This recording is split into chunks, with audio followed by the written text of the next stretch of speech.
चलिए रौनक जी, क्या पढ़ाया था प्रीवियस क्लास में? जल्दी से देखो क्या बताया था। टॉर्क और टॉर्क का प्रॉब्लम बताया था।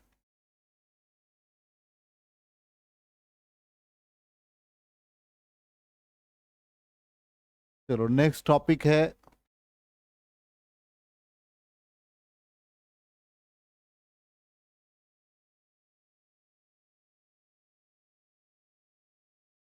Relationship between angular momentum and angular velocity.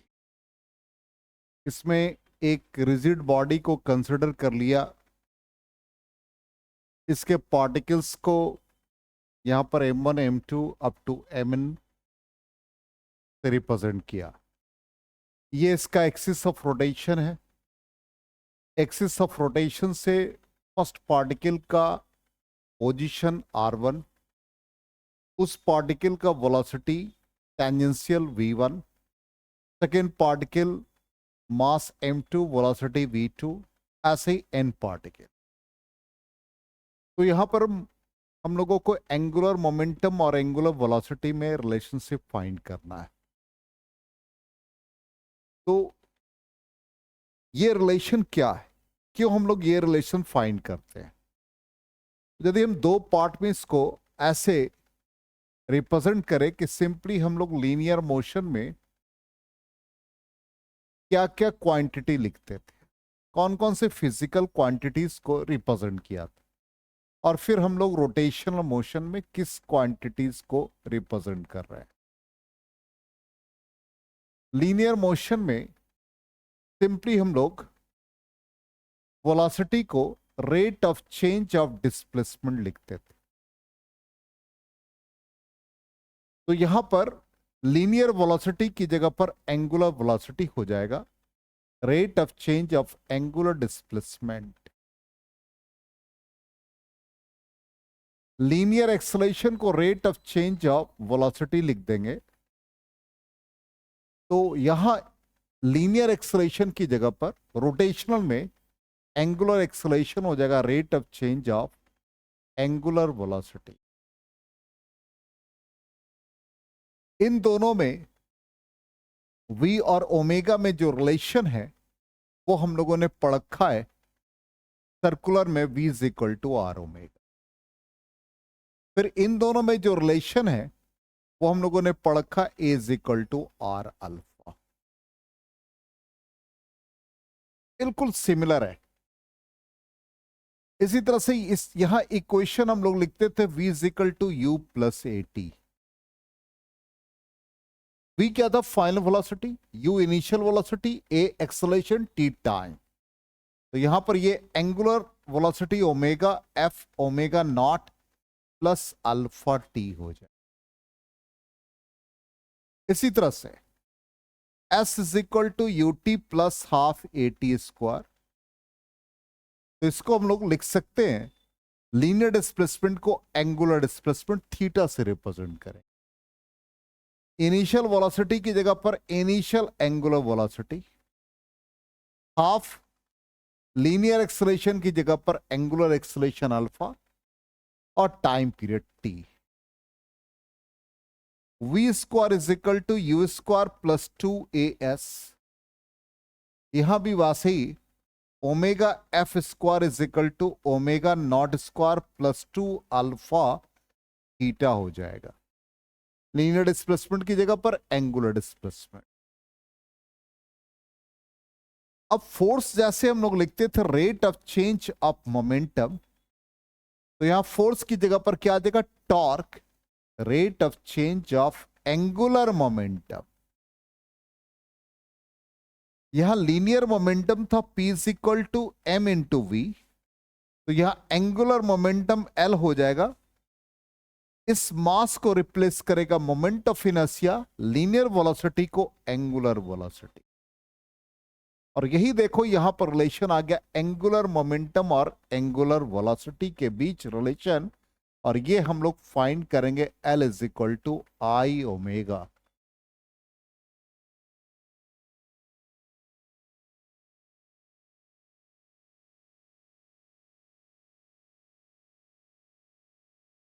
Clear? Again force is equal to, हम लोग पढ़ चुके हैं, मास इनटू एक्सेलरेशन। तो यहां पर फोर्स को रिप्लेस करेगा टॉर्क, मास को मोमेंट ऑफ इनर्शिया और ए को अल्फा। तो नेक्स्ट हम लोग पढ़ेंगे torque is equal to I alpha. ठीक। लीनियर मोशन में काइनेटिक एनर्जी का एक्सप्रेशन हाफ mv²। तो यहां पर रोटेशनल काइनेटिक एनर्जी जो ऑलरेडी हम लोग पढ़ चुके हैं, हाफ आई ओमेगा स्क्वायर हो जाएगा।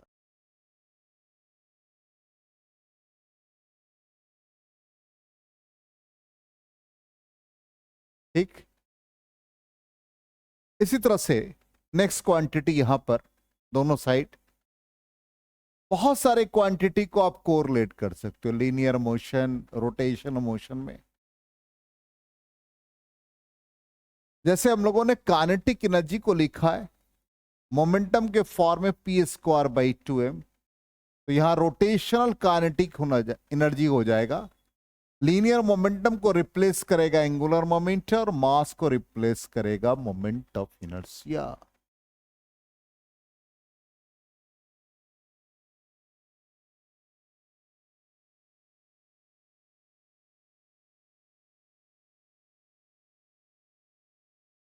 चलो क्लियर है? अब इन दोनों के बीच रिलेशनशिप स्टैब्लिश करना है। तो सारे पार्टिकल का हम लोग लीनियर मोमेंटम फाइंड करेंगे।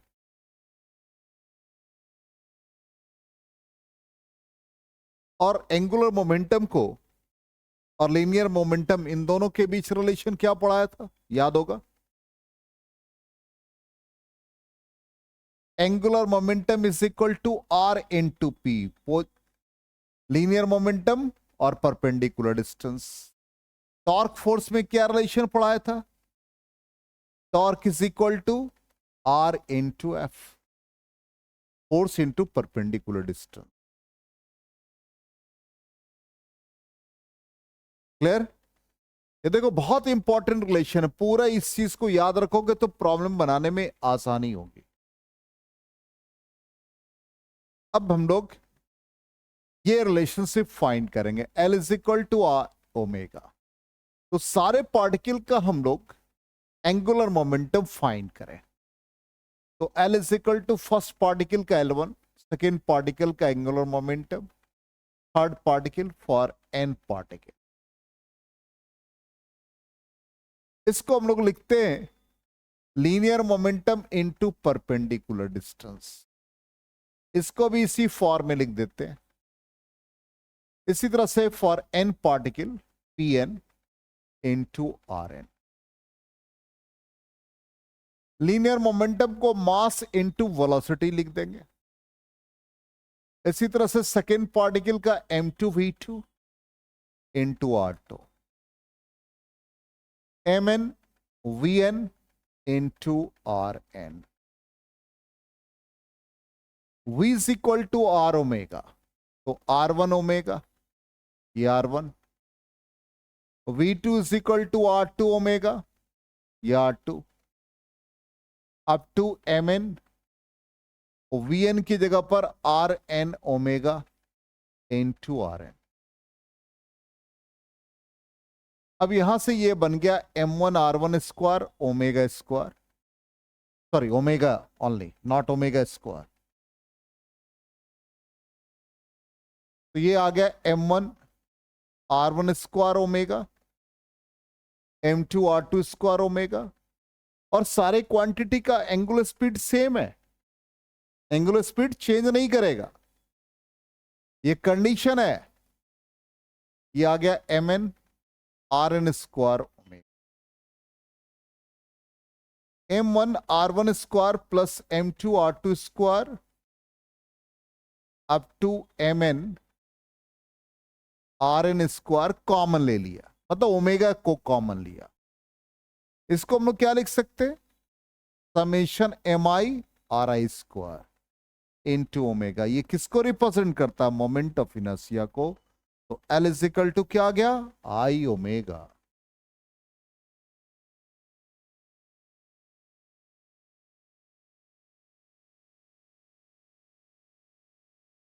चलो नोट करो, फिर आगे बढ़ते हैं हम लोग।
हो गया, इरेज करें।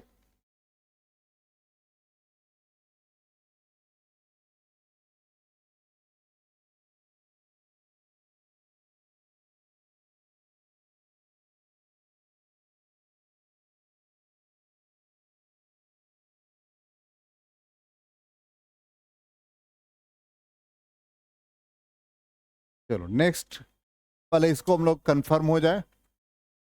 ये था फर्स्ट पार्टिकल का V1 लिखा, V2 लिखा, लीनियर मोमेंटम निकाला, हमने डायरेक्ट क्लिक कर दिया, सबका सम ले लिया और सारे वैल्यू पुट कर दिया, P1 P2, फिर इसी तरह से M1, इसका आ जाएगा M1 V1, तो V1 को लिख दिया R1 ओमेगा। तो finally angular momentum L is equal to I omega. Clear. अब नेक्स्ट रिलेशन क्या है, टॉर्क और एंगुलर एक्सीलरेशन। वैसे ही हमने यहां पर रिजिड बॉडी को कंसिडर कर लेना है, और इस रिजिड बॉडी का क्या होगा बताओ, क्या क्वांटिटी सेम रहेगा, एंगुलर एक्सीलरेशन। ठीक, तो जैसे हम लोगों ने लीनियर वेलोसिटी फाइंड कर रखा, वैसे ही हम लोग लीनियर एक्सीलरेशन फाइंड कर लेंगे। तो लीनियर एक्सीलरेशन फर्स्ट पार्टिकल का क्या आ जाएगा, A1 is equal to R1 alpha, second particle का A2 is equal to R2 alpha. ठीक, नेक्स्ट इसी तरह से AN is equal to RN alpha. अब यहां पर टॉर्क और एंगुलर एक्सीलरेशन है, तो टॉर्क का मतलब क्या हुआ, फोर्स इनटू परपेंडिकुलर डिस्टेंस। ठीक, तो फर्स्ट पार्टिकल पे कितना टर्निंग इफेक्ट आया, सेकेंड पार्टिकल पर कितना आया, एन पार्टिकल पर कितना आया। तो टॉर्क को कैसे लिखते हैं, फोर्स इनटू परपेंडिकुलर डिस्टेंस। तो पहले वाले का फोर्स F1 और परपेंडिकुलर डिस्टेंस मतलब एक्सिस ऑफ रोटेशन से R1 डिस्टेंस हो गया। इसी तरह से F2 into R2, again Fn into Rn। अब F1 का मतलब क्या हो गया, मास इंटू एक्सेलरेशन इंटू R1, दूसरे वाले का mass into acceleration R2, up to Mn An Rn। अब M1 हो गया, A1 क्या लिखोगे आप, A1 R1 अल्फा, तो R1 अल्फा R1 हो गया। इसी तरह से A2 R2 alpha into R2, again Mn An की जगह पर Rn alpha into Rn। Finally M1 R1 square alpha plus M2 R2 square alpha up to Mn Rn square alpha. ये हो गया M1 R1 square plus M2 R2 square up to Mn Rn square alpha common. और ये क्या कहलाएगा, quantity, जल्दी से बता दो, अभी बताया, समेशन MIRI स्क्वायर, जिसको हम लोग क्या कहते हैं, मोमेंट ऑफ इनर्शिया। इसलिए ये आ गया मोमेंट ऑफ इनर्शिया। इसका मतलब टॉर्क का रिलेशन एंगुलर एक्सेलरेशन के साथ I इंटू अल्फा।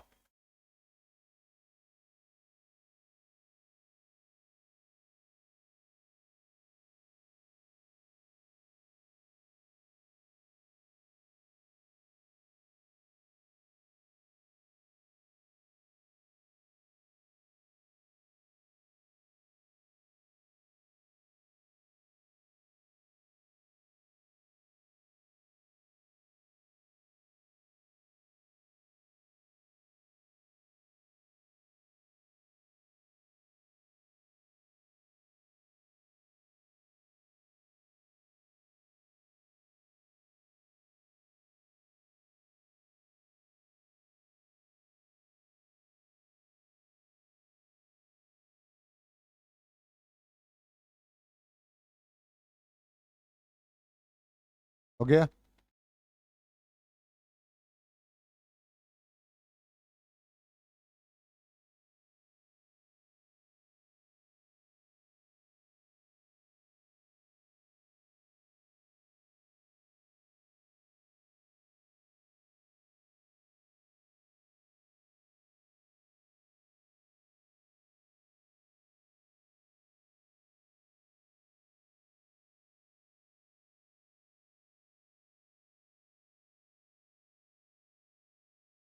इरेज करें। अब देख लेते हैं हम लोग का रिजल्ट क्या है, चेक कर लेते हैं। बस ही देखो, A1 निकाला, A2 निकाला, A3 निकाला, अप टू N, फिर फोर्स निकाल लिया, और हमने डायरेक्टली टॉर्क निकाल करके पहले फोर्स का सम कर दिया, टॉर्क निकाल करके वैल्यू सब्स्टिट्यूट करते जाएं, और फाइनली रिजल्ट यही आ जाएगा जो हम लोगों ने फाइंड किया, IL।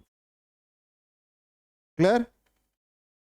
नेक्स्ट आ जाए रोटेशनल काइनेटिक एनर्जी। ये ऑलरेडी हम लोग डेराइव कर चुके हैं, फिर भी यहां पर रिपीट कर दे रहे हैं। क्या करेंगे, सारे पार्टिकल का काइनेटिक एनर्जी ऑलरेडी है, इसलिए हम स्लाइड को मूव कराते जा रहे हैं। V1 क्या हो गया हमारा, R1 ओमेगा। V2 क्या बन जाएगा, R2 ओमेगा। ओमेगा सेम रहेगा सारे पार्टिकल का, तो फाइनली क्या आ जाएगा, I ओमेगा स्क्वायर। ये ऑलरेडी हम लोग डेराइव कर चुके हैं, हम लोग को सिर्फ फॉर्मूला से मतलब है। ठीक, तो रोटेशनल काइनेटिक एनर्जी आ गया half I omega square. Derivation की जरूरत नहीं है, ऑलरेडी हम लोग कर चुके हैं। ठीक है यहां तक? अब यहां पर आ जाए नेक्स्ट पार्ट। नेक्स्ट पार्ट ये कहता है कि torque is equal to rate of change of angular momentum. जैसे हम लोगों ने पढ़ा, force is equal to rate of change of linear momentum. ठीक, अब ये rate of change of angular momentum इस फॉर्म में आ रहा है। कैसे आया देखिएगा ध्यान से। Rate of change of angular momentum vector form में लिख रहे हैं। एंगुलर मोमेंटम को क्या फाइंड किया, linear momentum into perpendicular distance. तो हम लोग आर पोजीशन वेक्टर को पहले लिखते हैं। अब ए क्रॉस बी का डिफरेंशिएशन ध्यान दोगे, ए क्रॉस बी का डिफरेंशिएशन प्रोडक्ट रूल के अकॉर्डिंग होता है। तो यहां पर पहले फंक्शन का डिफरेंशिएशन करते हैं, सेकेंड फंक्शन, और वो भी टाइम के रिस्पेक्ट में कर रहे हैं, तो D A by D T, और second function cross multiplication plus. इसी तरह से नेक्स्ट ए कांस्टेंट हो गया, और सेकेंड फंक्शन का डिफरेंशिएशन। बिल्कुल इसको इसी तरह से आप ब्रेक करो, D R by D T cross P हो गया, प्लस यहां पर क्या हो जाएगा, R constant DP by D T. अब ध्यान दोगे, D R by D T rate of change of position vector velocity होता है। मोमेंटम को मास इनटू वेलोसिटी लिखते हैं। R cross rate of change of momentum में भी बताया, फोर्स लिखते हैं। और हम लोगों ने पढ़ रखा है ए क्रॉस सेम वेक्टर का क्रॉस प्रोडक्ट जीरो। यहां पर v क्रॉस b जीरो दे देगा। ठीक, तो ये function zero, R cross F को क्या लिखा है? टॉर्क। इसलिए टॉर्क किसके बराबर आ गया? Rate of change of angular momentum.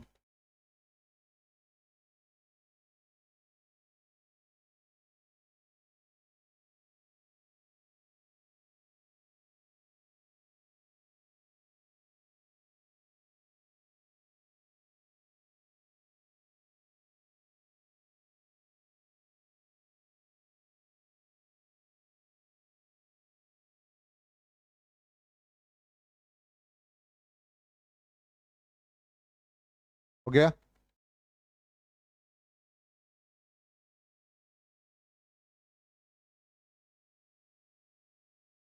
अब ये rate of change of angular momentum, जैसे हम लोगों ने पढ़ा लीनियर मोमेंटम का कंजर्वेशन, वैसे ही यहां पर एंगुलर मोमेंटम कंजर्व होता है। तो वहां क्या रूल था, याद होगा? हम लोग क्या लिखते थे?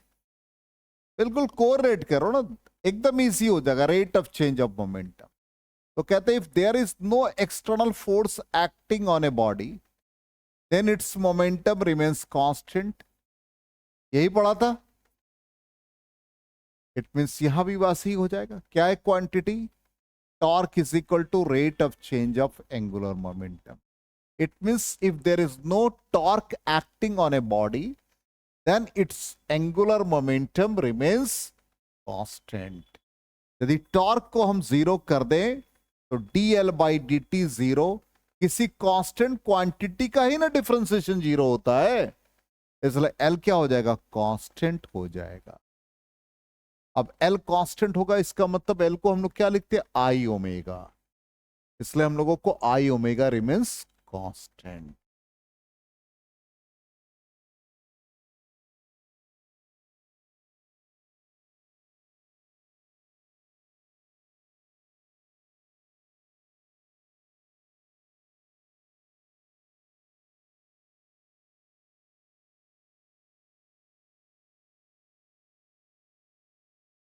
तो law of conservation of angular momentum लिख सकते हो, if there is no external torque acting on a body then its angular momentum remains constant. हो गया?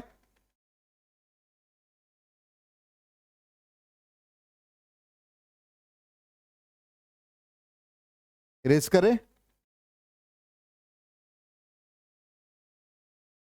तो कंजर्वेशन ऑफ एंगुलर मोमेंटम यही कहता है if there is no external torque acting on a body then its total angular momentum is conserved.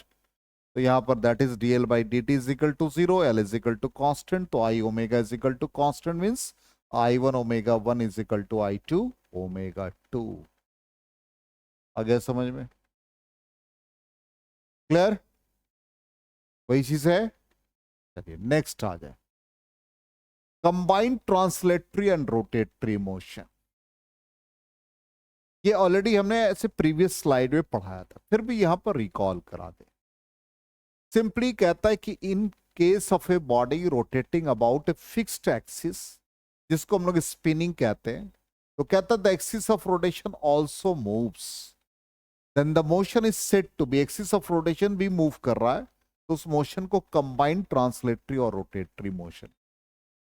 तो कहता है in case of pure rolling, और रोलिंग का मतलब है combined translatory and rotatory motion, there is no relative motion between the body and the surface at the point of contact. कहने का मतलब सिंपल है। एक एग्जाम्पल लेते हैं जिससे आपको इजीली समझ में आ जाए। एक इंक्लाइन सरफेस है। अब इस इंक्लाइन सरफेस पर एक बॉडी रोल कर रहा है, रोल करते हुए आ रहा है, कंबाइंड ट्रांसलेटरी एंड रोटेटरी कह रहा है। इसका मतलब यहां पर अपर पार्ट में कुछ टेंजेंशियल वेलोसिटी, और इसके साथ यदि इस पॉइंट पर कोई इसका एक्सिस ऑफ रोटेशन है तो वो भी मूव कर रहा है, वो नीचे आ रहा है। जैसे एक साइकिल के व्हील को आप कंसिडर कर लो, एक टायर को कंसिडर कर लो, तो ये टायर रोल करता हुआ आ रहा है। इसका मतलब ये भी यहां भी सेंटर ऑफ मास मूव कर रहा है। क्लियर? और ऊपर टेंजेंशियल वेलोसिटी, लेकिन ये जो पॉइंट ऑफ कांटेक्ट है यहां पर कोई रिलेटिव मोशन नहीं है, यहां पर वेलोसिटी जीरो हो जाए। अब इसी को हमने यहां पर लिनियरली ऐसे शो किया फिगर में कि जैसे मान लो ये पार्टिकल है जिसका रोटेशनल मोशन, प्योर रोटेशनल, ठीक। तो पहले प्योर रोटेशनल एक पार्टिकल, और ये अभी जो हमने ड्रॉ किया है ये ट्रांसलेटरी मोशन है। तो ट्रांसलेटरी मोशन क्या होता है? जब बॉडी को हम लोग पॉइंट मास कंसिडर नहीं करते और कहते कि उसके हर पार्टिकल का डिस्प्लेसमेंट और वेलोसिटी इक्वल है, तो ट्रांसलेटरी मोशन। अब ये मार्कर है, इस मार्कर को मूव कराते जा रहे हैं, इसका मतलब अपर पार्ट का velocity v, centre of mass का वेलोसिटी v, नीचे पार्टिकल लोअर मोस्ट का भी वेलोसिटी v। अब ये प्योर ट्रांसलेटरी, ये कंबाइन करेगा प्योर रोटेटरी मोशन के साथ। अब इसका रोटेशन हो रहा है, एक साइकिल व्हील है, उसको स्टैंड कर रखा और पैडलिंग कर रहे हैं, तो प्योर रोटेशनल हो गया, ठीक। अब दोनों को कंबाइन कर दिया, जब कंबाइन करेंगे तो ये वाला पार्ट क्या दे देगा 2v, और ये पार्ट क्या दे देगा v, और लोअर मोस्ट का relative velocity v minus v 0। तो इस कंडीशन में क्या बन गया? प्योर रोलिंग का केस बन, इसको हम लोग प्योर रोलिंग कहेंगे। समझ में आ गया? क्लियर? अब यहां पर हमारा प्रॉब्लम जो आता है वो प्रॉब्लम इस तरीके से आता है कि जैसे एक एग्जांपल ले ले, एक सॉलिड स्फीयर है, और सॉलिड स्फीयर का ट्रांसलेटरी और रोलिंग का रेशियो ये आ रहा है 5/7। इसी तरह से कहेगा कि रोलिंग और रोटेटरी का रेशियो क्या आ रहा है, इसी तरह से ट्रांसलेटरी और रोटेटरी का क्या आ रहा है, ठीक है। इसको हम 3 पार्ट में कन्वर्ट कर दे रहे हैं। पहला पार्ट, सबके एनर्जी को पहले हम लिख देते हैं। ट्रांसलेटरी का एनर्जी हाफ mv² पढ़ा हम लोगों ने। रोटेटरी का एनर्जी हाफ I⍵²। रोलिंग का हाफ mv², मास कैपिटल ले लो स्मॉल ले लो, जो लेना है। मान लो हम स्मॉल ही ले लेते हैं, हाफ mv² और प्लस हाफ I⍵²। अब हम रेशियो निकाल रहे हैं ट्रांसलेटरी टू द, मान लो पहला रोटेटरी ही कर देते हैं। ट्रांसलेटरी का फॉर्मूला डाल देते हैं हाफ mv²। रोटेटरी का फॉर्मूला डाल देते हैं half mv² plus half I⍵²। लिख सकते हैं न्यूमरेटर डिनोमिनेटर में दोनों में हाफ mv² कॉमन है, तो नीचे से भी हाफ mv² को कॉमन ले लें, तो ये 1 बन जाएगा, प्लस I⍵² हाफ कॉमन ले लिया तो ये बचा I⍵² by mv²। Half mv² cancel, clear? अब क्या बच गया? 1/1 प्लस I को लिख सकते हैं m², मोमेंट ऑफ इनर्शिया को रेडियस ऑफ जायरेशन के फॉर्म में, ω², ठीक। और v को क्या लिख सकते हो? r⍵, तो ये क्या बन जाएगा? r² ω²। m और m कैंसिल हो गया, ω² कैंसिल, 1/k² बाई r², ठीक। अब k² बाई r² कैसे निकलेगा? मान लो ये रेशियो हम निकाल रहे हैं किसी सॉलिड स्फीयर के लिए, ये हमको फॉर्मूला याद रखना है कि इसका वैल्यू ये आ रहा है, ये याद रखोगे तो बहुत इजी हो जाएगा। अब सॉलिड स्फीयर के लिए k² by r², solid sphere का मोमेंट ऑफ इनर्शिया कितना? सेंटर के अबाउट 2/5 mr²। इसको m² के इक्वल कर दो, तो 2/5 mr² is equal to m²। m और m कैंसिल हो गया, k² बाई r² का रेशियो कितना आ गया? 2/5, ये वैल्यू डाल दो इसमें, 1/1 प्लस 2/5, इट बिकम्स 5/7। डिस्क है, डिस्क का क्या होगा moment of inertia, half M R square, same कैसे है, half M R square is equal to M K square, R square by K square का रेशियो हाफ, वैल्यू डालोगे तो क्या आ जाएगा 2/3। इसी तरह से हॉलो स्फीयर का सबका बना सकते हैं, तो सबका रेशियो दिमाग में, बस ये रेशियो दिमाग में रखना है, डायरेक्टली बन जाएगा, प्रॉब्लम ही बन जाएगा। तो अब इस ये रेशियो आया हर पार्टिकल के लिए, तो एक प्रॉब्लम ये बन गया। दूसरा क्या रेशियो आएगा, रोटेटरी टू द रोलिंग। तीसरा क्या रेशियो आएगा, ट्रांसलेटरी टू द रोलिंग। तो हर एक पार्टिकल का 3 काइनेटिक एनर्जी का रेशियो। तो जब मान लो कि 7 पार्टिकल 7 रिजिड बॉडी ले रहे हैं, तो हर का 3, तो 21 प्रॉब्लम ऐसे ही बन गया। घर में बैठ के मूंगफली खाओ, बनाते रहो। चलो इसको नोट कर लो, अभी दूसरा भी रेशियो सिखाते।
हो गया।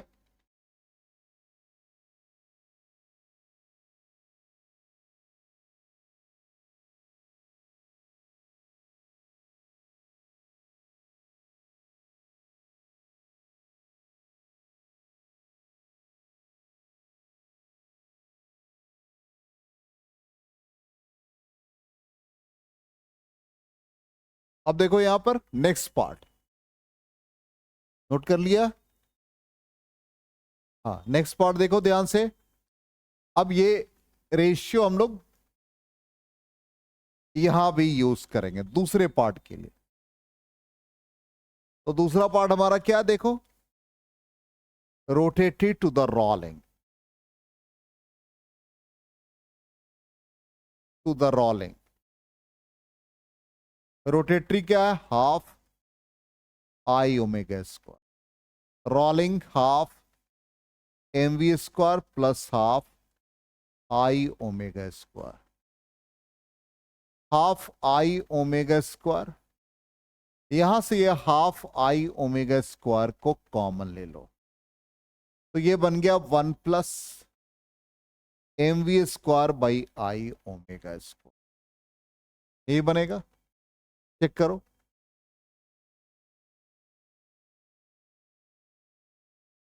यही बनेगा ना, कंफर्म हो ना। अब ये कैंसिल हो गया, नीचे आ गया डिनोमिनेटर में मास, इसको लिख सकते हैं आर ओमेगा, आई को लिख सकते हैं M K square, M M omega square cancel. अब आ गया R square by K square का रेशियो, यहां चेंज हो गया।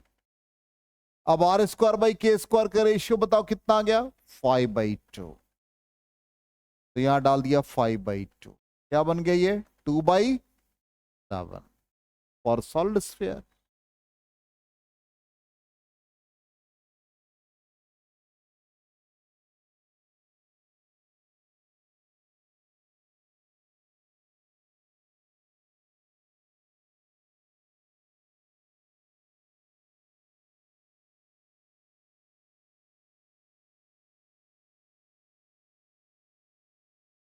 ये सब प्रॉब्लम है, ये मत सोचिएगा कि हम सिर्फ डेरिवेशन करते जा रहे हैं, प्रॉब्लम में यूज कर रहे हैं, साथ के साथ प्रॉब्लम ही बनाते जा रहे हैं।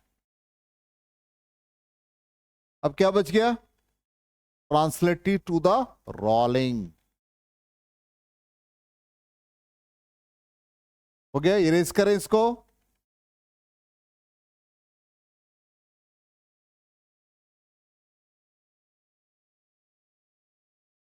तो translate to the rolling, translatory के लिए हाफ एम वी स्क्वायर और रोलिंग का half M V square plus half I omega square. ठीक, इसमें हाफ एम वी स्क्वायर नहीं, हम लोगों ने ट्रांसलेटरी और रोटेटरी का नहीं निकाला। चेक करो क्या क्या निकाला। ट्रांसलेटरी रोटेटरी निकाल दिया, नहीं रोलिंग था वो, हाँ रोलिंग वाला था वो। ट्रांसलेटरी टू द रोलिंग था, half M V square by half M V square plus half I omega square लिखा था। हाँ वो निकाल लिया। अब रह गया ट्रांसलेटरी टू द रोटेटरी, वो गलती से लिखा गया, उसको रोलिंग कर दो, फॉर्मूला में आ जाएगा ना वो। हाँ, तो यहां पर ये ट्रांसलेटरी टू द रोटेटरी बच गया, बाकी सारा निकल गया। वो बाय मिस्टेक लिखा गया, उसको ठीक कर लीजिए। रोटेटरी तो ट्रांसलेटरी हो गया हाफ एम वी स्क्वायर, ये क्या बन गया, half I omega square. Half cancel, mass v की जगह पर आर ओमेगा, फिर इसको रेडियस ऑफ जाइरेशन के फॉर्म में लिख दिया, मास कैंसिल हो गया, आर स्क्वायर ओमेगा स्क्वायर। ठीक, ओमेगा स्क्वायर भी कैंसिल हो जाएगा, बस हम लोग यहां पर एक बार कैरी कर लें इसको, इक्वेशन को, are square by K square. R square by K square का रेशियो कितना, 5/7, ये भी बन गया।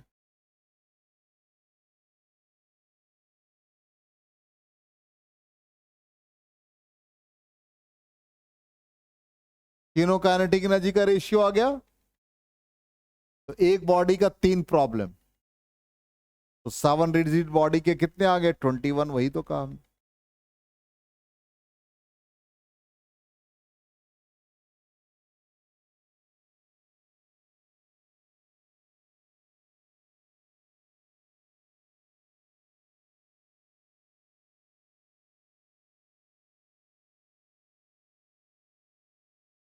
हो गया, तो ये पार्ट कंप्लीट हो गया।